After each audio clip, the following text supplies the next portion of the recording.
Now, a shocking 80% of the deaths of people with a learning disability in England were Covid-19 related in the week ending the 22nd of January.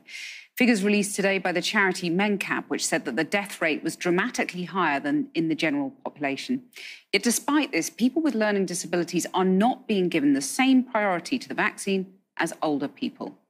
One care provider has told this programme that although they have extremely vulnerable people in their care, no date had been set for them to receive the jab.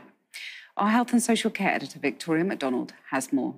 Residential homes for people with learning disabilities are, it's fair to say, feeling aggrieved. Throughout this pandemic, they say they've had to fight for adequate testing for their staff and residents, for help when those same staff have had to self-isolate, and now for vaccinations. I think right at the very top of government, there is no real recognition of people with a learning disability as being a very vulnerable, complex group. And learning disability individuals all the way through this pandemic have always played second fiddle, basically, to elder care. You can understand that. Now data shows that in the week ending January the 22nd, 8 in 10 deaths of people with learning disabilities were COVID-related. Yet on the prioritisation list for the jabs, they are either placed at number 4 if they have Down syndrome or are clinically extremely vulnerable, and at number 6 if they are defined as having a severe and profound learning disability, an arbitrary distinction that those caring for them say should be removed.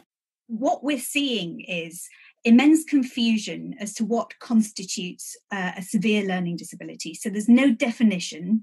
A lot of people are relying on GPs to use discretion, and there's an awful lot of confusion out there, people calling GPs and getting different answers. If you include everybody with a learning disability, it's only another 100,000 to 200,000 people, which is basically 3 or 4 hours of the vaccination programme. So it's not adding a huge number of people to that.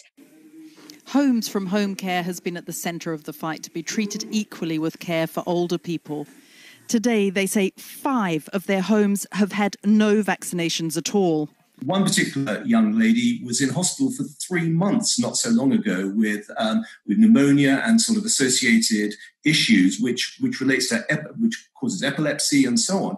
So these guys should really be absolutely at the top of the list, along with sort of older people as well. In November, a Public Health England report revealed that deaths among those with learning disabilities were up to 6 times higher than in the general population, while those aged between 18 to 34 had 30 times the death rate of the general population.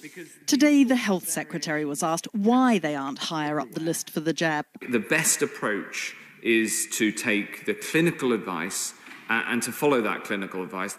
Advice that was provided by the Independent Joint Committee for Vaccinations and Immunisations, the JCVI, who decide who goes first.